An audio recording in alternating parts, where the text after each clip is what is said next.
call interest volume, okay? So this is going to put things in perspective for you with any, card, right? Any credit card. So this keeps in mind why you don't want to pay your minimum balance and leave it at that. If you have your interest payment is $518 and we divide it by the payment, that means we get a 0.69. So our interest volume is 69%. So of that payment, that means 69% of that payment is interest. Think about that. That is pretty sick when you think about it, right? Because even though you're at a 27% interest rate, your payment, what you're paying in interest for that payment is 70%, just about 70%, okay? There was a time when banks could only charge, 1 to 5%, right? That would be the minimum that they could charge you. Well, now, since COVID actually, banks can charge you as low as 0.25%.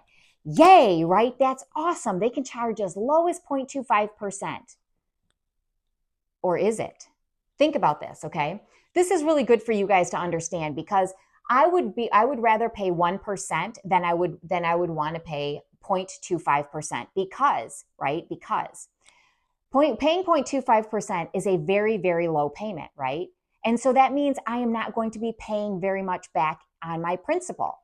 So let's take a look at this. Let's see who wins, right? So if banks can charge you as low as 0.25%, so let's look at that. So if our interest rate, okay, is our interest payment is $518 a month, okay? And we then add the $56 that the payment is calculated to, okay? So remember how we calculate our payment. So if we take the $23,000 and you multiply it by 0.25% is our interest rate. So that means we're multiplying it by 0.0025%.